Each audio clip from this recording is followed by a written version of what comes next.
என் அன்புசார் மாணவர்கள் அனைவருக்கும் வணக்கம். நான் உங்களின் சயின்ஸ் சரவணன். பயிற்சியாளர்களே, இன்றைக்கி நம்ம பார்க்க இருக்கிறது 7ஆம் வகுப்பில் அன்றாட வாழ்வில் வேதியியல், கெமிஸ்ட்ரி இன் எவ்ரிடே லைஃப். அதாவது நம்முடைய வாழ்க்கையில், அன்றாட வாழ்க்கையில் எந்தெந்த மாதிரி வேதிப்பொருட்கள் பயன்படுது, மருந்தாக எப்படி பயன்படுது, உணவை எப்படி பயன்படுது, வேறு சில உரமாக எப்படி பயன்படுது, ரைட்டுங்களா, வலி நிவாரணியாக எப்படி பயன்படுது, பெயின் கில்லர் எப்படி பயன்படுது. ஸோ இந்த மாதிரி நிறைய விஷயங்கள் இருக்குது. எல்லாமே வேதியியல் தான். வேதி எல்லாமே எக்கச்சக்கமான விஷயங்கள் பார்த்திங்கன்னா இந்த உலகத்தில் வேதிப்பொருட்களால் தான் நிறைய ரன் ஆகிட்டுருக்கு. ஸோ இது வேதியியல் உலகம்னே சொல்லிக்கலாம். அந்தளவுக்கு வேதிப்பொருட்களை மனிதன் பயன்படுத்திட்டு தான் இருக்கான். ஓகே, இதை பற்றி தான் இந்த பாடத்தில் பார்க்க போகிறோம். முதல் இடத்துல ஒரு அழகாக பாருங்கள், ஒரு பிக்சர் கொடுத்துருக்காங்க. இது என்ன அப்படின்னா, பெனிசிலியம் நொட்டேட்டம் அப்படின்ற ஒரு ஃபங்க், ஒரு பூஞ்சை. அதில் இருந்து பெனிசிலின் அப்படின்ற ஒரு மருந்து எடுத்தாங்க. அலெக்சாண்டர் ஃப்ளமிங் அப்படின்றவர் எடுத்தார். அதோடைய ஸ்ட்ரக்சர் தான், மூலக்கூறு அமைப்பை தான் நீங்கள் பார்க்குறது. இது பார்த்திங்கன்னா ஒரு காலத்தில் இதுதான் மருந்துகளின் ராணியனால் அழைக்கப்படுகிறது, குவீன் ஆஃப் மெடிசன். எப்பேற்பட்ட வியாதியை கூட சரி பண்ணக்கூடிய பல்வேறு நோய்களுக்கு மருந்தாகவே இந்த பென்சிலின் பயன்பட்டு வந்தது. அதுக்கப்புறம் இது தடை பிறப்பிக்கப்பட்டதெல்லாம் பிற்கால வரலாறு. ஓகே, இது ஒரு வேதிப்பொருள் தான், அந்த பூஞ்சிலிருந்து எடுக்கப்பட்ட ஒரு வேதிப்பொருள். இது மாதிரி எந்தெந்த வேதிப்பொருள் எடுத்திருக்காங்க, இப்படிலாம் பயன்பட்டுருக்குன்னு பார்க்க போகிறோம்.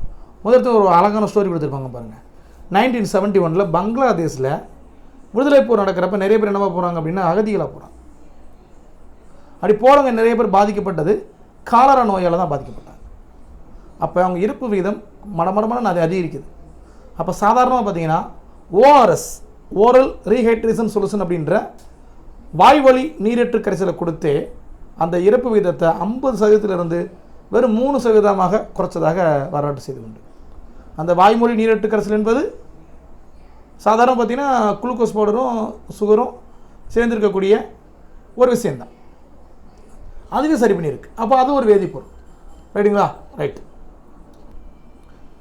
இது பங்களாதேஷில் மட்டும் இல்லை, இந்தியாவிலையும் ஒரு டாக்டர் இருந்தார். அவர் பேர் திலீப் மகாலபாவைஸ். 1971-72 மக்களுக்கு காலரா பரவி இந்த காலகட்டத்தில் ஓஆர்எஸ் உடைய இம்பார்ட்டன்ஸை எடுத்து குறைக்கிறாரு. ஸோ உடம்பில் ஏற்படுகின்ற வறட்சியை ஈடு செய்வதற்காக இந்த கரைசல் பயன்படுத்தப்படுகிறது. அது பார்த்திங்கன்னா நிறைய பல்லாயிரக்கணக்கான மக்களுடைய உயிரை காப்பாற்றுறது. அது மட்டும் இல்லை, மணிப்பூரில் ஏற்பட்ட காலரா தொற்றின் பொழுதும் இந்த ஓஆர்எஸ் மிக முக்கியமான பங்கு வகித்தது. இன்றைக்கி கூட பார்த்திங்கன்னா உலகில் பல்லாயிரக்கணக்கான குழந்தைகளோட உயிரில் காப்பாற்றுறது இந்த ஓஆர்எஸ் தான், ரைட்டுங்களா? ஸோ உடல் வறட்சியை நீக்க பயன்படுகின்ற ஒரு அற்புதமான ஒரு கரைசல். ஓகே, ஸோ இந்த ஓஆர்எஸ் அப்படின்னானது அது ஒரு வேதிப்பொருள் தான். ஸோ இந்த ஓஆர்எஸை பற்றி இப்போ தெரிஞ்சுக்குவோம். அதுக்கு முன்னாடி ஒரு மனுஷன் ஒரு நாளைக்கு பார்த்திங்க அப்படின்னா தன்னுடைய குடலில் ஒரு 20 லிட்டர் தண்ணீரை குடல் சுவர் வழியாக சென்று தொடர் பரிமாற்றம் நடந்துகிட்டே இருக்கும். எப்பயுமே 20 லிட்டர்ஸ். கிட்டத்தட்ட ஒவ்வொரு 24 மணி நேரத்துலையும் இந்த நீரானது திரும்ப திரும்ப உறிஞ்சப்பட்டுக்கிட்டே இருக்கும், ரைட்டுங்களா? அப்படி இந்த வழிமுறையின் மூலம் செரிக்கப்பட்ட உணவிலிருந்து கரையக்கூடிய உயிரின கழிவுகள், மெட்டபாலிட்டிஸ், ரத்த ஓட்டத்தில் கலக்கும். ஸோ வயிற்றுப்போக்கு ஏற்படுற நேரத்தில் பார்த்திங்கன்னா உடல்நிலை சரியில்லாமல் போகும். அந்த நேரத்தில் நமக்கு டிசென்ட்ரி ஆகி இறப்பாங்க அப்படின்னு நினைக்கிறோம். பட் அதை விட உடம்புல நீர் இழப்பு ஏற்பட்டு தான் இறப்பாங்க. நம்ம உடம்புல இருக்கக்கூடிய மொத்த நீரில் 10% கம்மியாக குறைஞ்சிருச்சு அப்படின்னா இறப்பு ஏற்பட சான்சஸ் உண்டு. உடனே ஓஆர்எஸ் கொடுக்குறாங்க.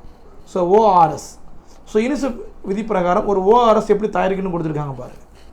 நம்ம சிம்பிளாக சொல்லிவிடுவோம், உப்பும் சுகர் அப்படின்றவோம். அது மட்டும் இல்லை, நிறைய இருக்குது. இங்கே பாருங்களேன்,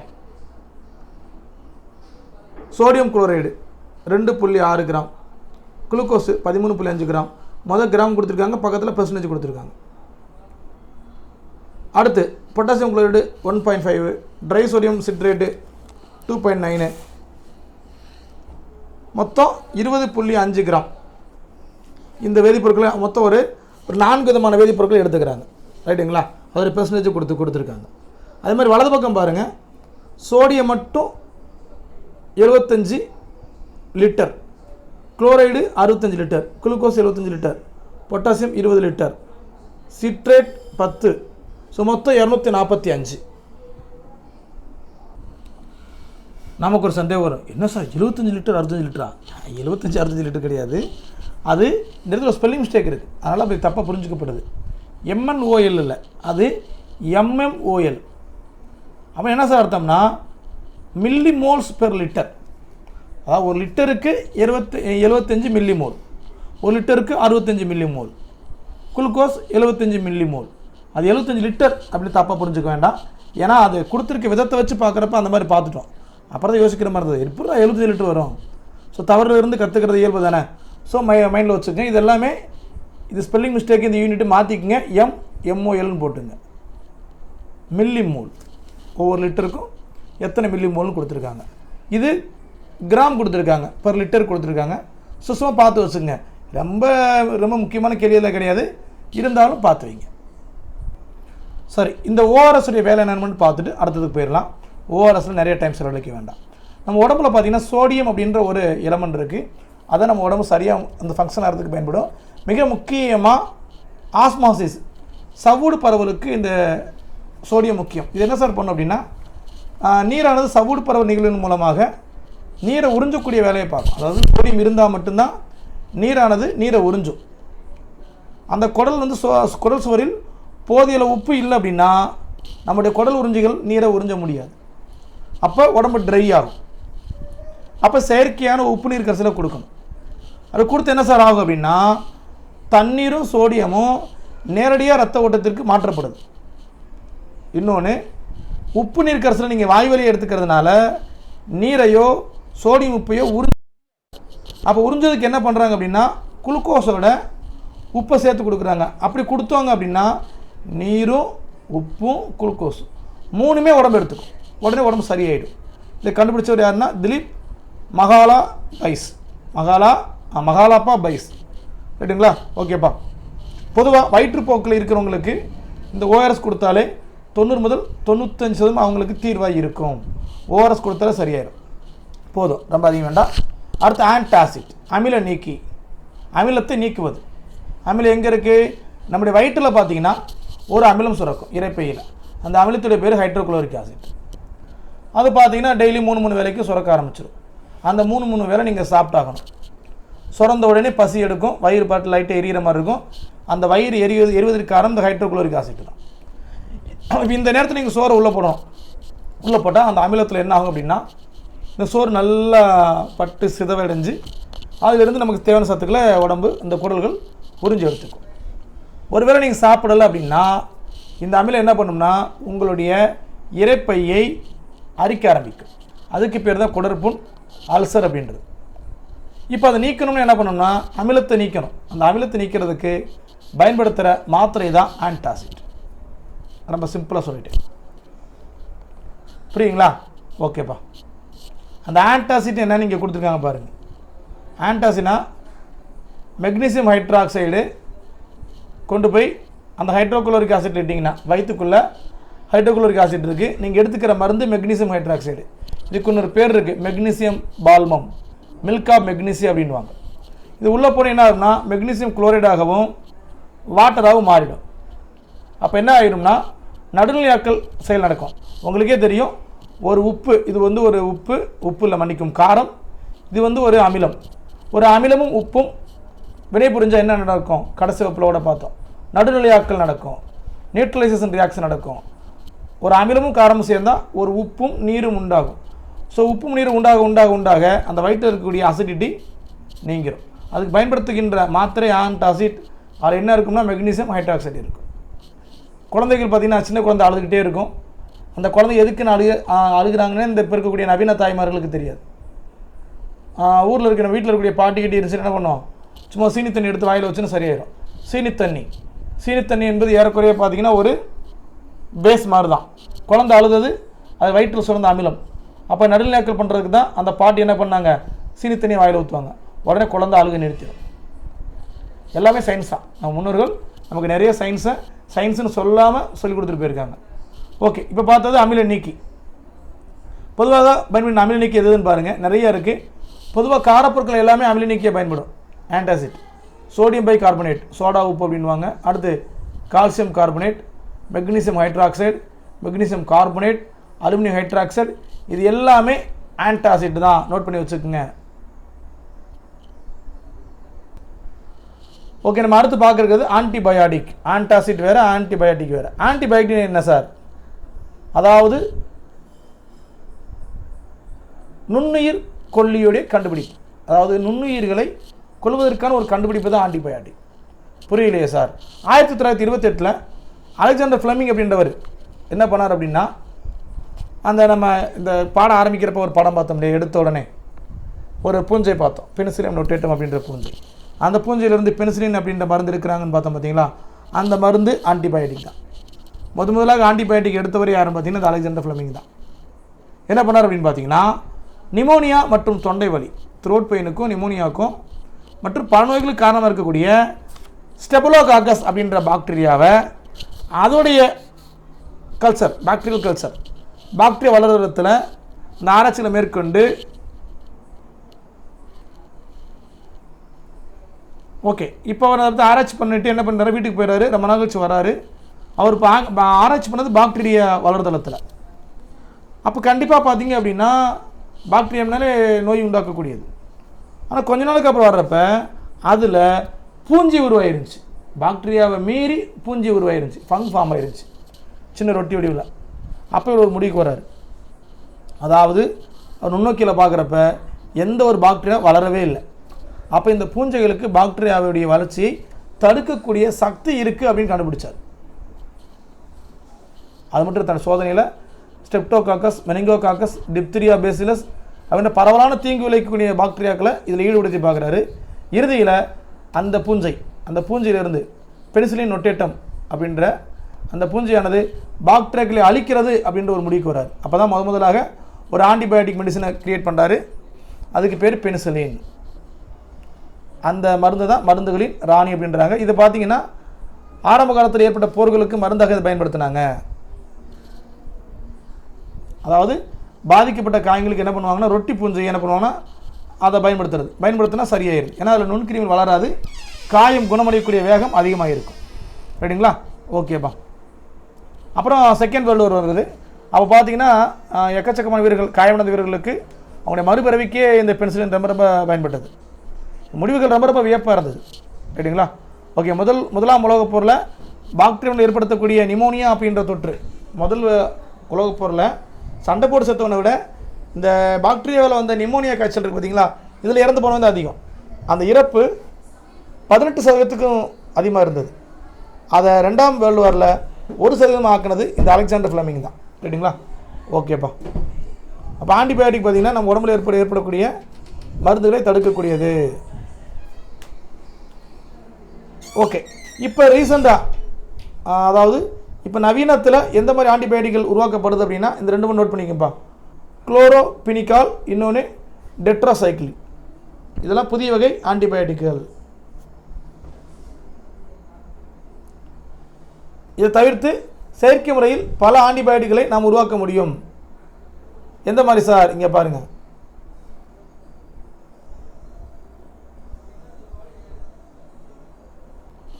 ஸோ அப்படி உருவாக்கக்கூடிய ஆன்டிபயோட்டிக்கள் 1-2 இல்லை, எக்கச்சக்கமாக இருக்குது.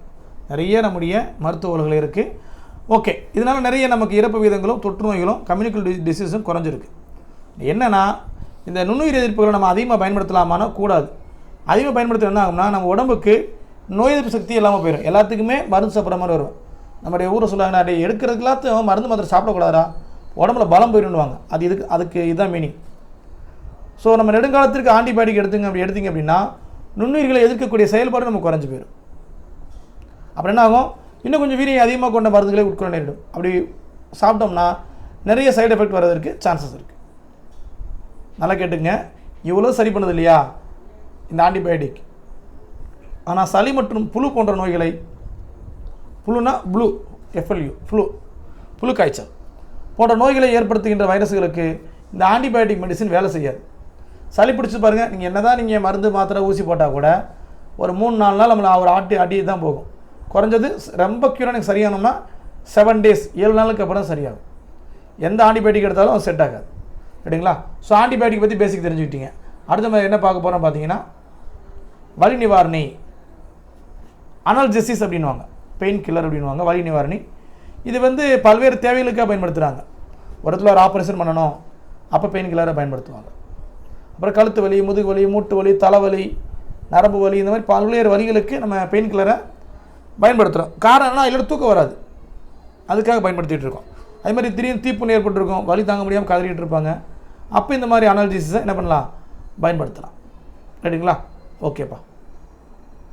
ஆனால் இது வலி நிவாரணிகளை ரொம்ப அதிகமாகவும் பயன்படுத்தக்கூடாது. எதுவுமே அளவாக பயன்படுத்த நல்லது. அதை தாண்டி பயன்படுத்தினா நமக்கு பிரச்சனை தான் உண்டாக்கும். ரைட்டுங்களா? ஓகே, அப்படி வாட்ச் பார்த்துங்க. கதை மாதிரி தான் இருக்கும், வாட்ச் பார்த்துங்க. ஓகே, பாராசிட்டமால் சாப்பிட்றோம் இல்லையா? பாராசிட்டமால் வந்து காய்ச்சலுக்கு மட்டும் தான் மருந்தா? எனக்கு தெரிஞ்சு எல்லாத்தையும் பாராசிட்டமால் தான் ரெக்கமெண்ட் பண்ணுவாங்க. ஆனால் பாராசிட்டமால் சில நாடுகளில் தடையே போட்டாச்சு. சரி, இது உள்ளே போனால் என்ன போகும்னா உடம்புல இருக்க வலியின் தீவிரத்தை குறைக்கும். இது ஒரு பெயின் கில்லர் தான். பாராசிட்டமால் காய்ச்சல் மட்டும் இல்லை, அதை போட்டிங்க அப்படின்னா அந்த காய்ச்சல் தரக்கூடிய உடம்பு வலியும் நமக்கு என்ன பண்ணிடும், நீக்கிடும். இன்னொன்று, வலி மற்றும் உடல் வெப்பநிலையை அதிகரிக்கின்ற புரோஸ்டோகிளாண்டின்களுடைய அளவை கட்டுப்படுத்தும். காய்ச்சலை கொடுக்கக்கூடியதும் வலி கொடுக்கக்கூடியதுமான விஷயங்கள் புரோஸ்டோகிளாண்டின்கள், அதில் அளவை கட்டுப்படுத்தக்கூடிய வேலையை பார்க்கும். இந்த வலி நிவாரணி தான் என்ன பண்ணுறாங்கன்னா கொஞ்சம் மாற்றப்பட்டு மயக்க மூட்டிகளாக பயன்படுத்துகிறாங்க. அனஸ்தெசிஸ் அப்படின்வாங்க. 1860 ஆல்பர்ட் நீமானின் அப்படின்றவர் தான் கோகோ இலைகளிலிருந்து கோகைன் அப்படின்றாங்க இல்லையா, கோகைன் போதைப்பொருள் அப்படின்றாங்க. அது மயக்க மருந்து தான். அளவாக பயன்படுத்தி மெடிசனுக்கு பயன்படுத்தினா மயக்க மருந்து, அளவுக்கு அதிகமாக பயன்படுத்தி தடுமாறிட்டு தெரிஞ்சால் போதை மருந்து. ஸோ கோகைன் என்ற முதல் மயக்கமூட்டி மருந்தினை கண்டுபிடிச்சார் யார்? ஆல்பர்ட் நீமானின். முதல் மயக்கமூட்டி மருந்து கோகைன். முதல் ஆன்டிபயோட்டிக் எது? பெனிசிலின். ஸோ ரெண்டு வேறு வேறு, தப்பு பண்ணிடாதீங்க, பார்த்துக்குங்க. அடுத்து பாரம்பரிய வீக்க நீக்கிகள். இன்ஃப்ளமேஷனை நீக்கக்கூடிய விஷயங்கள் என்னென்னு பார்த்தீங்க அப்படின்னா ஆஸ்பிரின். அதாவது போதைத்தன்மையற்ற வலிநீக்கலுக்கு உதாரணம் ஆஸ்பிரின். பொதுவாக வலிநீக்கி அப்படின்னால ஒரு விதமான போதையை கொடுக்கும், அது ஒரு ட்ரக்கு தான். ஆனால் ஆஸ்பிரின் அப்படி கொடுக்காது. சரி, போதைத்தன்மை வாய்ந்த வலிநீக்கி சார் அப்படின்னா கோடின். இந்த கீழே பாருங்கள், புதினாவே பாருங்கள், நம்ம அதிகமாக பயன்படுத்தக்கூடாது அப்படின்வாங்க. புதினாவையே அதிகமாக பயன்படுத்தக்கூடாது, அதுவும் ஒரு விதமான வலிநீக்கி தான். அடுத்து பார்க்குறது ஆன்டிபயோட்டிக், உடல் வெப்பம் தணிப்பி. உடல் வெப்பம் அதிகமாக இருக்குது, காய்ச்சலாக இருக்குன்றப்ப அந்த நேரத்தில் அதை குறைக்கிறதுக்கு சில மெடிசின்ஸ் பயன்படுது, வேதிப்பொருட்கள் என்னென்னு பார்க்கலாம். பொதுவாக இப்போ கோவிட் வந்தப்போ கூட எல்லாருக்கும் தெர்மோகன் அப்படின்ற ஒரு வெப்பநிலை மணியை வச்சு நெத்திக்கு நேராக டச் பண்ணாமல் மெஷர் பண்ணாங்க. அதுக்கு பேர் தெர்மோகன். அப்போ அவங்க மெஷர் பண்ண அளவு பார்த்திங்கன்னா ஃபாரன்ஹீட் தான் மெஷர் பண்ணிட்டு இருந்தாங்க. துப்பாக்கி மாதிரியே இருக்கும் பார்க்குறதுக்கு, அப்படின்னு துப்பாக்கி மாதிரியே இருக்கும். 98.4 98.6 டிகிரி ஃபாரன்ஹீட் வரைக்கும் நம்ம உடம்பு வெப்பநிலையாக இருக்கும். அதுக்கு மேலே போச்சுன்னா நமக்கு என்னது, ஃபீவர். இது எப்படி குறைக்கிறது அப்படின்னா, பொதுவாக காய்ச்சல்ன்றது பாக்டீரியா, வைரஸ், இந்த மாதிரி பல்வேறு காரணங்கள் ஏற்படும். ஆனால் ஒரு குறிப்பிட்ட வெப்பநிலைக்கு மேலே இந்த பாக்டீரியா, வைரஸ்கள் வளராது. அப்போ நம்ம என்ன பண்ணணும் அப்படின்னா, நம்ம உடம்புடைய வெப்பநிலையை குறிப்பிட்ட அளவு உடல் வெப்பநிலையை கூட்டி விடும். நீங்கள் எடுத்துக்கிற மருந்து உடல் வெப்பநிலையை கூட்டி விட தான் சரி பண்ணும். ரைட்டுங்களா? ஏன்னா அப்போ தான் அந்த வைரஸ் பாக்டீரியாஸ் ஆகும். நமக்கு தொற்று ஏற்பட்ட உடனே நம்முடைய உடம்புல இருக்கக்கூடிய இம்யூனிட்டி சிஸ்டம் என்ன பண்ணும்னா பைரோஜன் அப்படின்ற ஒரு கெமிக்கலை வெளியிடும். இந்த பைரோஜன் பார்த்திங்கன்னா மூளையினுடைய அடிப்பகுதியில் இருக்கக்கூடிய ஹைபோதலமஸ் அப்படின்ற பாட்டை போய் ரீச் ஆகும். ஹைபோதலமஸுடைய வேலையே நீங்கள் ஆல்ரெடி படிச்சிருப்பீங்க, 9th 10th இருக்குது. மூளையின் பணிகளில் ஹைபோதலமஸின் பணிகள் பாருங்கள். உடல் வெப்பநிலையை கட்டுப்படுத்துகிறது இதுதான். இந்த பைரோஜன்கள் என்ன பண்ணும்னா ஹைபோதலமஸை சென்றடைந்தவுடன் நம்ம ஏற்கனவே பார்த்தோம் இல்லையா, புரோஸ்டோகிளாண்டின் அப்படின்ற வேதிப்பொருளை வெளியிடும். இது என்ன பண்ணும்னா உடல் வெப்பநிலையை அதிகரிக்கும். உடல் வெப்பநிலை அதிகரித்த உடனே பாக்டீரியாங்களும் வைரஸ்களும் செத்து போயிடும். ரைட்டுங்களா? அதாவது உடல் வெப்பநிலை அதிகரிக்கும், ஓகே தான். ஆனால் நல்லா கேட்டுங்க, ஒரு குறைந்த அளவு காய்ச்சல் இருந்தால் அது நமக்கு நல்லது. ஏன்னா இது நோய் கிருமிகள் வளர்ச்சியை தடுத்துடும். இருப்பினும் உடல் வெப்பநிலை 105 டிகிரி ஃபாரன்ஹீட்டை தாண்டிடுச்சு அப்படின்னா நம்முடைய மூளை நடுக்கமும் இன்னொன்று புரதம் இதெல்லாம் குறைஞ்சிடும். மிக முக்கியமாக வலிப்பு ஏற்பட சான்சஸ் இருக்குது. 105 டிகிரி மேலே போனால் காய்ச்சல் வந்துச்சு அப்படின்னா வலிப்பு ஏற்படுவதற்கு சான்சஸ் இருக்குது. ஜன்னி அப்படின்றாங்க இல்லையா, அதுதான். ஓகே, இதே அது நீண்ட நாள் காய்ச்சலாக இருந்தால் மரணத்தை கூட உண்டாக்கலாம். ஓகே, இதை சரி பண்ணக்கூடிய ஒரு வேதிப்பொருள் எதுன்னு பார்த்தீங்கன்னா ஆன்டிபயோட்டிக்ஸ். இது காய்ச்சலை சரி பண்ணக்கூடிய ஒரு மருந்து. இவை கிளாஸ்டின் உற்பத்தியை ஒடுக்கி குறைச்சி காய்ச்சலையும் குறைக்கும். நமக்கு தெரிஞ்ச ஆன்டிபயோட்டிக் எதுன்னு பார்த்தீங்கன்னா பாராசிட்டமால் மாத்திரை தான் எல்லாத்துக்கும் பழக்கமான ஒன்று. இதை தவிர்த்து வேறு என்னென்ன இருக்குது அப்படின்னு பார்த்தீங்கன்னா ஆன்டிபயோட்டிக் என்னென்ன இருக்குன்னு பார்த்தீங்கன்னா ஆஸ்பிரின், இப்ரூஃபைன், டைக்ளோபினாக், இது எல்லாமே வெப்பத்தை தணிக்கக்கூடியது மற்றும் அலர்ஜி ரிமூவ் பண்ணக்கூடியது. நம்முடைய உடம்புல இருக்கக்கூடிய அலர்ஜி ஒவ்வாமையை நீக்கக்கூடியது. வெப்பம் தணிப்பியாகவும் பயன்படும், ஒவ்வாமையை நீக்கியாகவும் பயன்படும். நோட் பண்ணி வச்சுங்கப்பா. ஆன்டிபயோட்டிக் ஒன்று பார்த்தோம் பார்த்தீங்களா, அதே மாதிரி இது ஒன்று ஆன்டிசெப்டிக். அதாவது இந்த ஆன்டிசெப்டிக்ன்றது இது ஒரு மருந்து தான். இது என்ன பண்ணும் அப்படின்னா, நம்ம உடம்புல ஒரு காயம் ஏற்படுது அப்படின்றப்ப அங்கே பாக்டீரியங்களோ வைரஸ்களோ பூஞ்சைகளும் வளர்வதற்கான வாய்ப்புகள் அதிகம். அதை வராமல் தடுக்கக்கூடிய வேலை அதை பார்க்கும், தீவிரமாக எதிர்க்கும். சரி, பொதுவாக பயன்படுகிற ஆன்டிசெப்டிக்கில் என்னென்னு பார்த்தீங்கன்னா, நீங்கள் பயன்படுத்துகிற குளியல் சோப்பு எல்லாமே ஆன்டிசெப்டிக் தான். அயோடோஃபார்மும் ஆன்டிசெப்டிக் தான். ஃபினாலிக் சொல்யூஷனும் ஆன்டிசெப்டிக் தான். எத்தனால், போரிக் அமிலம், இது எல்லாமே ஆன்டிசெப்டிக் உதாரணம். இதுதான் போட்டித் தேர்வுக்கான பகுதி. ஆன்டிசெப்டிக்களுக்கு கீழ்கண்ட ஆன்டிசெப்டிக்களில் தவறானது எது? பாத்திங் சோப், அயோடோஃபார்ம், ஃபினாலிக் நீர்மங்கள். அப்புறம் என்ன கொடுக்கலாம்? ஹிஸ்டாமைன் கொடுப்பாங்க. ஹிஸ்டாமைன் என்றது என்னென்னு பார்த்தீங்கன்னா, அது ஒவ்வாமை பாதிப்பு நீக்க மருந்து, ஆன்டிசிஸ்டமைன் அப்படின்வாங்க. ரைட்டுங்களா? அது எங்கே இருக்குன்னு நீங்கள் வலது பக்கம் இருக்கு பாருங்கள். அதை கொண்டு இதோடு கொடுத்துட்டு எது தவறுன்னு கேட்பாங்க. கீழ்கண்டவற்றில் எந்த ஆன்டிசெப்டிக் தவறாக இடம்பெற்றுள்ளதுன்னு கேட்பாங்க, வாய்ப்பு இருக்குது. இப்படியெல்லாம் தான் கேள்வி கேட்பாங்கப்பா. சரி, கிருமி நாசினியை பயன்படுறது எதுன்னு பார்த்தீங்கன்னா குளோரோ சைலனோல், இன்னொன்று டெர்பன்கள். இதுதான் கிருமி நாசினியாக பயன்படுது, சானிடைசர். டிஞ்சராக பயன்படுது அயோடின் கரைசல் தான் டிஞ்சராக பயன்படும். தூக்கி வச்சுன்னு எப்படி இருக்கும், தகத்தகன்னு எரியும். அதாவது அயோடினும் அதோட 2-3% ஆல்கஹாலும் கலந்துருக்கும்.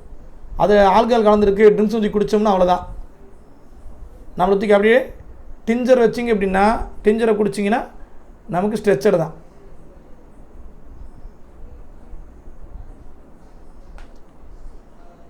அடுத்துப்பா, இயற்கையான ஆன்டிசெப்டிக் உணவுப் பொருட்கள் இருக்குது. பூண்டு, மஞ்சள், சோற்று கற்றாழை, வெங்காயம், முள்ளங்கி, இதெல்லாம் பார்த்திங்க அப்படின்னா இயற்கையான ஆன்டிசெப்டிக். ஸோ காயங்கள் மாதிரி ஏற்படுறப்ப இந்த மாதிரி பொருட்கள் சேர்த்திங்க அப்படின்னா வேகமாக சரியாயிடும். நல்லா கேட்டுங்க. அடுத்து பார்க்குறது ஒவ்வாமை, அலர்ஜி.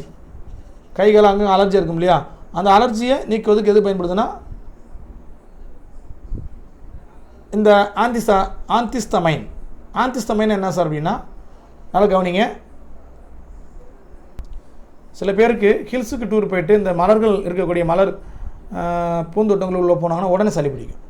ஏன்னா அதில் இருக்கக்கூடிய போலன் கிரைன்ஸ், மகரந்த தூள்கள் காற்றை வந்து மூக்கில் உள்ளே போய் டஸ்ட்டாக ஃபார்ம் ஆகிடும். இன்னொன்று எரியும் தாவர இலை. அதேமாதிரி புகை இப்போ நம்ம ஏதாச்சும் மரங்கரை எரிச்சிட்ருக்காங்க அப்படின்றப்ப புகையில் மூக்கில் போனாலும் ஒவ்வாமை ஏற்படும், அலர்ஜி ஏற்படும். இன்னொன்று சில பேருக்கு இந்த பெர்ஃப்யூம் ஸ்மெல்லே பிடிக்காது, அதை ஸ்மெல் பண்ணி பார்த்துட்டா அவங்களுக்கு அந்த அலர்ஜி ஏற்படும். அந்த அலர்ஜியை சரி பண்ணுவதற்கு இது பயன்படுது. இது உடம்புக்கு பாதிப்பு இருக்காது, உடம்புக்குள்ள பாதிப்பு இருக்காது, ஆனால் ஒவ்வாமை. பொதுவாக நம்ம உணர்வு உறுப்புகள், நம்ம சென்சரி ஆர்கான் இருக்கு இல்லையா, அதில் அலர்ஜி ஏற்படுத்தும். இரைப்பை, ரத்தம், குடல், ஸோ போன்ற இடங்கள் எல்லாமே இந்த அலர்ஜியை ஏற்படுத்தி விடும். ரைட்டுங்களா? அதான் நாசி ஒழுகுதல், தும்மல், தோல் தடித்தல், தோல் எழுச்சி, அரிப்பு, இட்ஸ் அப்படின்வாங்க, சிவப்பு சொறி படை நோய், இது எல்லாமே இதில் தான் வரும்.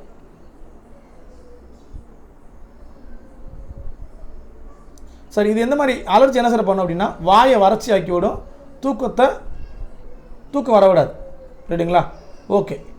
இதுக்கு சில எடுத்துக்காட்டு என்னென்னு பார்த்தீங்கன்னா டிஃபன் ஹைட்ரமைன், குளோர்பெனிரமைன், சிமெடெடின், ஆன்டி ஹிஸ்டமினிக்சன். இது எல்லாம் பார்த்தீங்கன்னா எதுக்கு எடுத்துக்காட்டு அப்படின்னா இந்த ஒவ்வாமை பாதிப்பு நீக்க மருந்துகளுக்கு உதாரணம். ஒரு பேர் வாயில் நுழையாது, ஒரு முறைக்கு 2 முறை வாய்ச்சி நல்லா பார்த்து. சரிங்க சார், இந்த ஆன்டிசெப்டிக்கும் கிருமிநாசினிக்கும் நம்முடைய கிருமிநாசினி இருக்கு இல்லையா, இந்த ரெண்டுக்கு இடையில என்ன வேறுபாடு? கிருமிநாசினி, சானிடைசர். அனைத்து ஆன்டிசெப்டிகளும் கிருமிநாசினி தான். ஏன்னா ஆன்டிசெப்டிக் அப்படின்னாலே கிருமிகளை தடுக்கக்கூடியதான். ஆனால் எல்லா கிருமிநாசினிகளும் ஆன்டிசெப்டிக்கான கிடையாது. ரைட்டுங்களா? ஒரு சிலது சரி பண்ணும், ஒரு சில சரி பண்ணாது. அடுத்தது, இது நேரடியாக உயிருள்ள செல்களின் மீது பயன்படுத்தப்படும். ஆன்டிசெப்டிக் பார்த்திங்கன்னா நம்ம உடம்புக்குள்ளே எடுத்துக்கிறதுனால கரெக்டாக இருக்கிற லிவிங் செல்கள்ஸ் மேலே தான் பார்த்திங்கன்னா இதை என்ன பண்ணுவோம்னா நம்ம அப்ளை பண்ணுவோம். இந்த கிருமிநாசினியை உயிரற்ற பொருள் மேலும் தெளிப்பாங்க. சரிங்களா? ஒருத்தர் இறந்து போயிட்டாருன்னா அவர் மேலே இருக்கக்கூடிய கிருமிகள் பக்கத்தில் காட்டின் வழியாக மற்றவங்க பரவலாம். ஸோ 1 நாள் 2 நாள் அவங்க பாடி வச்சுருக்கோம்னா அவங்க மேலே அந்த கிருமிநாசினியை தெளிப்பாங்க. ஸோ உயிரற்ற பொருள் மீதும் தெளிக்கலாம். ஆன்டிசெப்டிக், தோல், சளி, கிருமி நாசினி, மேற்பரப்பு, ஆய்வக மேசை, தரைகள், இதுங்கெல்லாம் அதை பயன்படுத்தலாம். ஆன்டிசெப்டிக்கை தோலில் பயன்படுத்தலாம். அதாவது சளி வருது அப்படின்னா அதுக்கு பயன்படுத்தலாம். ஸ்கின் அஃபெக்ட்டுக்கும் சளிக்கு பயன்படுத்தலாம். இது பார்த்திங்கன்னா கிருமி நாசினி அடிக்கடி இந்த ஜிம்லலாம் பார்த்திங்கன்னா அடிச்சு விட்டுட்டே இருப்பாங்க. நிறைய பேருடைய சொட்டிங்கெல்லாம் படும். அதனால் ஏதாவது கம்யூனிகபிள் டிசீஸ் வரலான்றனால அப்பப்போ அடிச்சு விட்டுட்டே இருப்பாங்க. இன்னொன்று பார்த்திங்கன்னா நம்முடைய தரை விரிப்புகள்லையும் அடிப்பாங்க. ஏன்னா பல பேர் இதை மிதித்து போகிறது இல்லையா, அதனால் அதுலேயும் அடிப்பாங்க. ரைட்டுங்களா? இது எல்லாமே கிருமி நாசினி. இப்போ கோவிட்-19 வரப்போ இது எல்லாமே பயன்படுத்தணும். அதனால் எல்லாத்துக்குமே தெரியும். அடுத்த சைடு கட்டிங் மெடிசினில் ஒரு விஷயமே இல்லை. சும்மா இது ஒன்று மட்டும் பார்த்துங்க. மருந்துகள் ஒரு 3 விதத்தில் கொடுக்கப்படுது. எப்படின்னா, ஒன்று வாய்வழி ஓரலாக கொடுக்கப்படுது, இன்னொன்று வெளிப்புற பயன்பாடு சிரிஞ்சு மூலமாக கொடுக்குறது, ரெண்டாவது வெளிப்புற பயன்பாடு, மூணாவது வந்து பார்த்திங்கன்னா ஊசி மருந்துகள் உள்ளே இருக்க தசைகளுக்கும் சிறைகளுக்கும் வெளியிலேருந்து ஊசியை குத்தி உள்ளே போகிறது. நீங்கள் கொடுக்குற மருந்து சிறைகள் வரி தான் போகும், தமனிகளுக்கெலாம் போகுது. தமனிகள் போனோம்னா ஊசி இன்னும் கொஞ்சம் நீளமாக இருக்கணும், இங்கிட்டு குத்தி அங்கிட்டு பாதிக்கு வரணும், அப்போ தான் தமனிக்கு போகும். சரிங்களா? ஸோ இந்த 3 வகையில் பார்த்திங்கன்னா நமக்கு மெடிசின்ஸ் என்ன பண்ணால் கொடுக்கப்படுது. அது மட்டும் பார்த்துங்க போதும். அடுத்து பார்க்குறது எரிதல். ஸோ எரிதல் அப்படின்னா எரிதல் வினைகள் எல்லாமே வேதிவினைக்கு உதாரணம் தான். ஃபார் எக்ஸாம்பிள் ஒரு பேப்பரை வந்து எரிக்கிறீங்க, இதனோ மாறிடும், கரியாக மாறும், அது வேதிவினை தான். இதை கம்பியூஷன் ரியாக்ஷன்னு சொல்லுவாங்க. ஓகே, பொதுவாக சில வேதிப்பொருட்களை வந்து இந்த மாதிரி எரிதல் வினைக்கு உட்படுத்துனீங்கன்னா அது என்ன பண்ண தெரியுங்களா, ஒரு சில ஃப்ளேமை வெளிப்படுத்தும், சுடர்களை வெளிப்படுத்தும். ஒவ்வொரு வேதிப்பொருளும் ஒரு விதமான சுடரை வெளிப்படுத்தும். அந்த சுடரை பார்த்தீங்கன்னா ஒரு பெரிய லிஸ்ட்டை கொடுத்துருப்பாங்க. அதை மட்டும் பார்த்துங்க போதும், வேறு எதுவும் வேண்டாம். இது மிக முக்கியமான ஒன்று. பாருங்கள், இப்போ எப்சம் சால்ட்டை நீங்கள் டெஸ்டிபிள் எடுத்து ஃப்ளேம் டெஸ்ட்டுக்கு உட்படுத்தினீங்க அப்படின்னா வெண்மை சுடராக மாறும். வெண்மை சுடர் வந்து வெளியிடும். லித்தியம் சால்ட்டாக இருந்தால் ஊதா வயலட்டு, பொட்டாசியம் குளோரைடாக இருந்துச்சுன்னா ஸோ இண்டிகோ கலர் காமிக்கும். Bleaching powder blue colour, borax powder green colour, calcium chloride மஞ்சள் கலர், சமையல் உப்பு NaCl என்று தான் சமையல் உப்பு, அது ஆரஞ்சு கலருக்கு எரியும். ஸ்ட்ரான்சியம் குளோரைடு பார்த்திங்கன்னா ரெட் கலர் எரியும். ரைட்டுங்களா? ஓகேப்பா. அந்த உப்பு எடுத்து நீங்கள் அப்படி மாதிரி இது மாதிரி காமிச்சிங்கன்னா ஃப்ளேம் டெஸ்ட் காமிச்சிங்கன்னா இந்த மாதிரி கலராக எரியும். அதை வச்சு என்ன பண்ணிடலாம் அப்படின்னா ஒரு உப்பு எந்த வகையான உப்புன்றதை கண்டுபிடிக்க முடியும். ஸோ இந்த கெமிஸ்ட்ரி படிச்சவங்களுக்கு தெரியும். உப்பு சோதனை சுடர் சோதனையும் இருக்குது, உப்பை கண்டறிவதில்லை. Right, okay. ஸோ சுடர் அப்படின்றப்ப சுடர் வந்து மொத்தம் பார்த்திங்கன்னா சுடரில் 3 பகுதி இருக்குது. ஒன்று வெளிப்புற பகுதி ப்ளூ கலரில் எரியும், நடுப்பகுதி மஞ்சள் கலர் எரியும், உள்பகுதி பார்த்திங்கன்னா எப்படி இருக்குது அப்படின்னா உள்பகுதி எரியாத நிலை மெழுகுவர்த்தி கருப்பு இந்த நடுவில் இங்கே இருக்கும். ரைட்டுங்களா? ஓகேப்பா. இதில் எங்கே சார் அதிக வெப்பம் இருக்கும் அப்படின்னா இந்த ப்ளூ கலரில் தான் அதிக வெப்பம் இருக்கும். கேஸ்லையும் இந்த ப்ளூ கலர் தெரியும் பார்த்திங்களா, அங்கே தான் அதிக வெப்பம் இருக்கும் வெளிப்பகுதியில். அப்புறம் பார்த்திங்கன்னா இந்த மஞ்சள் கலர் தெரியும் பார்த்திங்களா, மஞ்சள் ஆரஞ்சு, அதில் கொஞ்சம் கம்மியான நடுப்பாதி மிடிலான ஒரு ஹீட் இருக்கும். உள்பகுதியில் பார்த்திங்கன்னா அது எரியல. ரைட்டுங்களா? அந்த இடத்துல குறைந்த வெப்பம் தான் இருக்கும். எங்கே அதிக வெப்பம் எது குறைந்த வெப்பம் பார்த்து வச்சுங்க, அதெல்லாம் கேட்க சான்சஸ் இருக்குது. அடுத்து டூயினோ பாருங்க. அந்த டூயினோவில் மிக முக்கியமான ஒரு குரூப் 1 கொஸ்டின் இருக்குது. மெழுகுவர்த்தி எப்படியுமே எரியறப்ப பார்த்தீங்கன்னா மேல் நோக்கி தான் எரியுது, ஏன் கீழ் நோக்கி எரியக்கூடாது? ஏன் அப்படின்னா சுடரின் மேல், இந்த சுடருடைய மேல் பகுதி பார்த்திங்கன்னா எரிய அந்த சுடருடைய சுற்றி இருக்கக்கூடிய காற்று அணுக்கள் விரிவடைஞ்சு மேலே போயிடும். அப்போ அந்த காற்றின் அடர்த்தியானது சுற்றுப்புறத்தில் இருக்கக்கூடிய காற்றின் அடர்த்தியை விட கம்மியாக இருக்கும். ஏன்னா இங்கே எரிஞ்சு மேலே போனால் இந்த இடத்துல ஒரு வெற்றிடம் உருவாகும், ஸோ கம்மியாயிரும். பட் வெளியில் அவுட்டரில் பார்த்திங்கன்னா சுற்றுப்புறத்தில் அதிகமாக இருக்கும். அப்போ அதனால் பார்த்திங்கன்னா வெளியிலேருந்து காற்று உள்நோக்கி வர்றப்ப அந்த எரியக்கூடிய சுடரை எப்போதுமே மேல்நோக்கி எரியிற மாதிரி தான் செட் பண்ணிடும். ரைட்டுங்களா? அதனால் சுடர் எப்பயும் மேல் நோக்கி எரியுது. சரி, அடுத்து பார்க்குறது கலோரிஃபிக் வேல்யூ. கலோரி மதிப்பு என்னது சொல்கிறாங்க இல்லையா, ஒரு சோறு சாப்பிட்டா நமக்கு இவ்வளோ கலோரி மதிப்பு, ஒரு நாளைக்கு நம்ம எக்ஸசைஸ் பண்ணால் இவ்வளோ கலோரி மதிப்பு எரியுது அப்படின்றாங்க. ஸோ நீங்கள் சாப்பிட்ற உணவில் ஆற்றல் இருக்கும், அந்த ஆற்றல் எரிவது தான் கலோரி மதிப்பு. எவ்வளோ ஆற்றல் எரியுதுன்னு கண்டுபிடிக்க முடியும். சொல்கிறாங்க இல்லையா, ஒரு முட்டையில் இவ்வளோ கலோரி மதிப்பு இருக்குது, சோறாக சாப்பிடாதீங்க அதில் அதிக கலோரி இருக்குது, அப்போ சுகர் வர சான்சஸ் இருக்குலாம் சொல்கிறாங்க இல்லையா. அப்போ இது வந்து ஒரு வெப்ப ஆற்றலின் அளவு தான். நீங்கள் திங்கிற சோறுலையும் அந்த உள்ள எனக்கு தான் வெப்ப ஆற்றல் இருக்கும், அதை குறிக்கிற மதிப்பு தான் கலோரிஃபிக் வேல்யூ. இல்லைங்களா? ஸோ கலோரின்னு என்ன சார் அப்படின்னா, 1 கிலோ எரிபொருளானது முழுமையாக எரிதல் நடைபெற்று எரிகின்ற வெப்பாற்றல். மாட்டு சாணமாக இருந்தால் 1 கிலோ எடுத்து எரிய விடுறது, அது எவ்வளோ ஆற்றல் கொடுக்குன்னு பார்க்குது. அந்த கொடுக்குற ஆற்றல் தான் அதனுடைய கலோரிஃபிக் வேல்யூ, கலோரிஃபிக் மதிப்பு. இப்போ எஸ்ஐலுக்கு என்னென்னு பார்த்தீங்க அப்படின்னா கேஜே பெர் கேஜி, அதாவது 1 கிலோகிராமுக்கு, கேஜினா கீழே இருக்குது, இப்போ 1 கிலோகிராமுக்கு எத்தனை கிலோ ஜூல் ஆற்றலை கொடுக்குதுன்னு பார்க்குறது, எத்தனை கிலோ ஜூல் ஆற்றலை கொடுப்பது என்பது பார்க்குறது. அந்த மாதிரி பார்த்து ஒரு கணக்கு இங்கே எழுதியிருக்காங்க பாருங்கள். ஒரு கணக்கில் நிறைய விஷயங்கள் கொடுத்துருக்காங்க.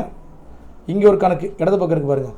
4.5 கிலோ எரிபொருள் முழுசு எரிஞ்சு கிடைக்கிற வெப்ப ஆற்றல் வந்து 1,80,000 அப்படின்னா அது கலோரிஃபிக் மதிப்பு என்ன அப்படின்னா அப்படியே 2 வகுத்தா போதும்.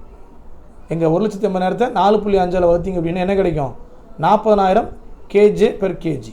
இந்த மாதிரி சின்ன கணக்கு எல்லாமே ஒன்று வேலை கேட்க சான்சஸ் அதிகம்.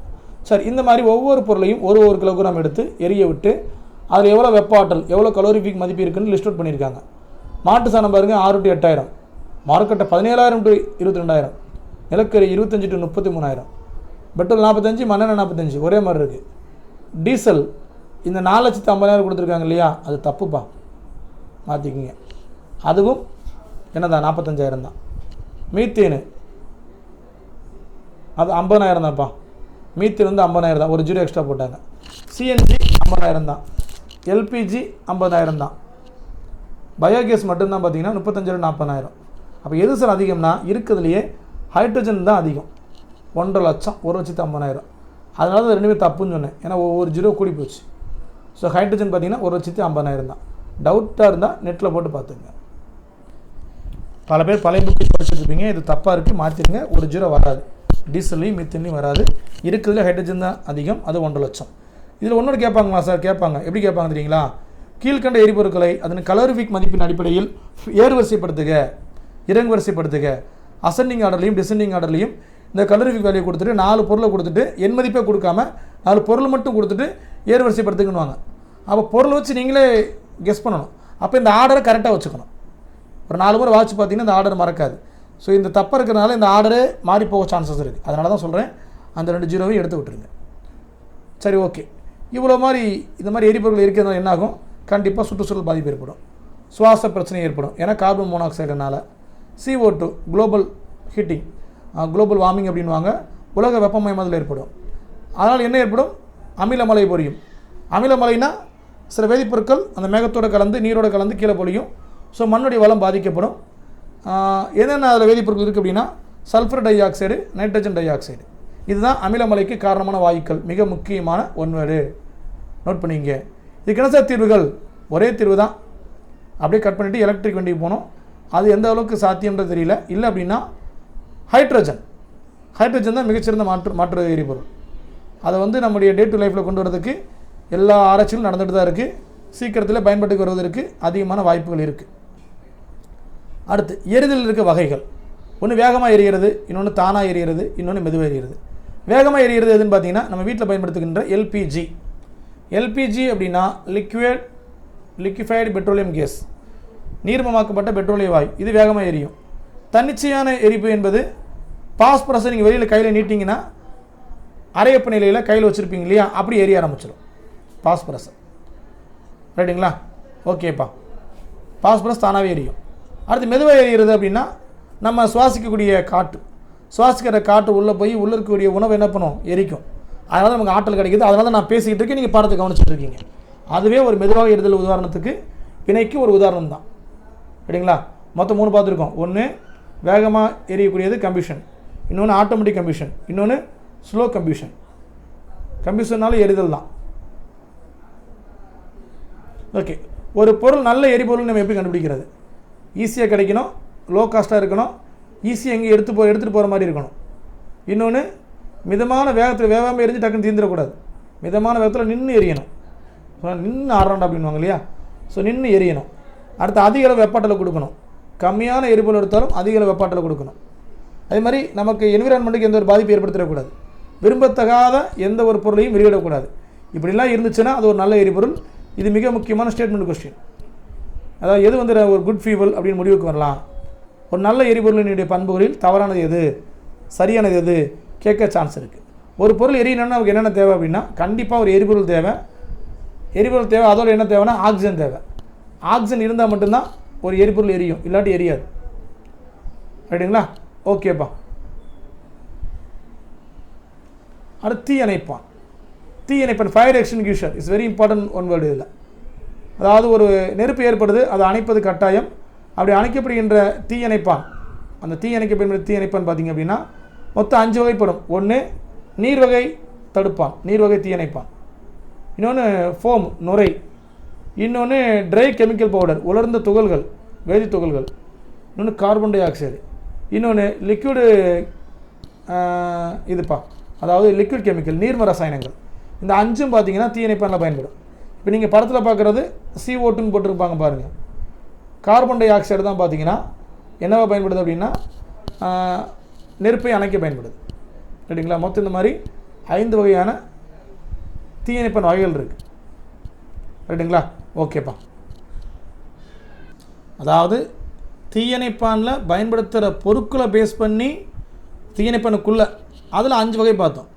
ஸோ தீயணைப்பான், அந்த தீயணைப்பானை பேஸ் பண்ணி பிரிச்சிங்க அப்படின்னா 3 வகை. ஒன்று ஏர் ப்ரெஷர் ஃபயர் எக்ஸ்டிங்யூஷர், அதாவது காற்றழுத்த நீர் தீயணைப்பான்கள். இன்னொன்று கார்பன் டை ஆக்சைடு அணைப்பான், கார்பன் டை ஆக்சைடு பயன்படுத்துறது. 3வது வகை நம்ம சொன்ன இந்த கெமிக்கல் பவுடரை பயன்படுத்துறது. இது எல்லாமே பார்த்திங்க அப்படின்னா தீயணைக்க பயன்படுத்துகின்ற வகைகள் தான். சரி, இப்போ பாருங்கள், மொத்தம் நெருப்பு வகையில் 5 வகையை பிரிக்கிறாங்க. A class, B class, C class, D class, E class. அதில் மரம், காகிதம், துணி இதில் ஏற்படக்கூடிய நெருப்பு A class. Petrol, turpentine, paint இதில் ஏற்பட்டுச்சுன்னா B. ஹைட்ரஜன், பியூட்டேன், மீத்தேனில் ஏற்பட்டுச்சுன்னா C. ஆயிலால் ஒரு நெருப்பு ஏற்பட்டுச்சுன்னா D. கரண்டால் ஏற்பட்டுச்சு அப்படின்னா அதுக்கு பேர் E. ரைட்டுங்களா? ஓகே. இதே பார்த்தீங்கன்னா மொதல் மின்சாரத்தால் நெருப்பு ஏற்பட்டுச்சுன்னா அது E வகையில் இருக்கும். அந்த மின்சாரத்தை நீங்கள் கட் பண்ண உடனே அந்த நெருப்பு வகை மாறிடும். மேலே பார்த்து 4 ஏதாவது ஒரு வகையில் மாற்றிக்குவாங்க. ரைட்டுங்களா? ஓகே. இப்போ எதுக்கு பயன்படுத்தணும்னு ஒரு அழகான ஒரு டேபிள் கொடுத்துருக்காங்க. அந்த டேபிளை பார்த்தா முடிஞ்சிருச்சு. வகுப்பு A, வகுப்பு B, வகுப்பு C, வகுப்பு D. டியில் 2 போட்டிருக்காங்க. அதாவது மின்னியல் D, மின்னியல் அப்புறம் Fன்னு கொடுத்துருக்காங்க. இப்போ பாருங்களேன், இப்போ நீரை எதுக்கு பயன்படுத்தலாம்? இந்த 4-5 வகையில் எதுக்கு பயன்படுத்தலாம்னா காகித மரத்தில் ஏற்பட்டால் அணைக்கலாம். மற்ற எதுக்குமே ஊற்றக்கூடாது. தண்ணியை ஊற்றக்கூடாது. சரி, நுரை எடுத்திங்க அப்படின்னா, ஃபோம் எடுத்திங்கன்னா 2 விஷயத்துக்கு. ஸோ மரம் காகிதத்துக்கு பயன்படுத்தலாம். பெயிண்ட், பெட்ரோலில் ஏற்படக்கூடிய, முக்கியமாக பெட்ரோல் ஸ்டேஷனில் ஏதாச்சும் ஒரு மின் விபத்து ஏற்பட்டுச்சுன்னா டக்குன்னு தூக்கி தண்ணி ஊற்றக்கூடாது. ஃபோம் தான் அங்கே வச்சுருப்பாங்க, அந்த ஃபோம் தான் எடுத்து அடிச்சு விடணும். மற்ற எதுக்குமே பொருந்தாது. ரைட்டுங்களா? இந்த நீரை பயன்படுத்துறதில் கண்டிப்பாக நம்ம மின்சாரத்துக்கு நீரை பயன்படுத்தவே கூடாது. ரைட்டுங்களா? ஓகேப்பா. அடுத்து 3வது உலர்த்தூள், ட்ரை பவுடர். இதை எல்லாத்தையும் பயன்படுத்தலாம். எல்லா நெருப்பையும் அணைக்கும், ஒன்றை தவிர்த்து. எதுக்கு அப்படின்னா கொழுப்பு பொருட்களை வறுக்கிறப்ப தாவால் வறுப்போம் இல்லையா? வடை சட்டின்னு ஒரு சில வட்டார வழக்கு இருக்குது, தவா அப்படின்வாங்க. தவா அப்படி அந்த கொழுப்பு பொருட்களை வறுக்கிறப்ப மட்டும் இதை போட்டக்கூடாது, கெமிக்கல் பவுடர் போட்டுறக்கூடாது. ரைட்டுங்களா? ஏன்னா நல்லா கேட்டுக்குங்க, அப்படி போட்டிங்க அப்படின்னா நீங்கள் வச்சுக்கிறது ஒரு வேளை என்னவாக இருக்கலாம், ஒரு மின்சார அடுப்பாக இருக்கலாம். அப்போ அது 1000 வோல்ட் வரைக்கும் இருந்தால் கொஞ்சம் பாதுகாப்பாக தான் இருக்கும். அதுக்கு மேலே போனால் விபத்து ஏற்படுத்தலாம். 1000 வோல்ட் வரைக்கும் சேஃப்டியாக இருக்கும், அதுக்கு மேலே விபத்து ஏற்படுத்த சான்சஸ் இருக்குது. ஸோ கொழுப்பு பொருட்களை வறுக்கிறதுக்கு தாவால் இந்த ட்ரை பவுடரை பயன்படுத்தக்கூடாது. கார்பன் டை ஆக்சைடு 2க்கு மட்டும் தான் பயன்படுத்தணும். பெயிண்ட், பெட்ரோல் ஏற்பட்டால் பயன்படுத்தலாம். இன்னொன்று மின் உபகரணங்கள், கம்ப்யூட்டர்லேயும் ஜென்ரேட்டர்லேயும் ஏதாச்சும் ஒரு மின் விபத்து ஏற்பட்டால் கார்பன் டை ஆக்சைடு பயன்படுத்தலாம். வேறு எதுக்கு பயன்படுத்தக்கூடாது? ரைட்டுங்களா? அடுத்து ஈரமான ரசாயனம். இது எதுக்கு பயன்படுத்தப்படுதுன்னா காகித மரத்தில் ஏற்பட்டால் பயன்படுத்தலாம், கொழுப்பு பொருட்களை வறுக்க பயன்படுத்தலாம். நல்லா மைண்டில் வச்சுக்கோங்க. இந்த ட்ரை பவுடரை அது வேதிப்பொருள் தான், ஆனால் ட்ரையாக இருக்குது, அதை எங்கே பயன்படுத்த முடியாது? கொழுப்பு பொருட்களை ஃப்ரை பண்ணுறப்ப பயன்படுத்த முடியாது.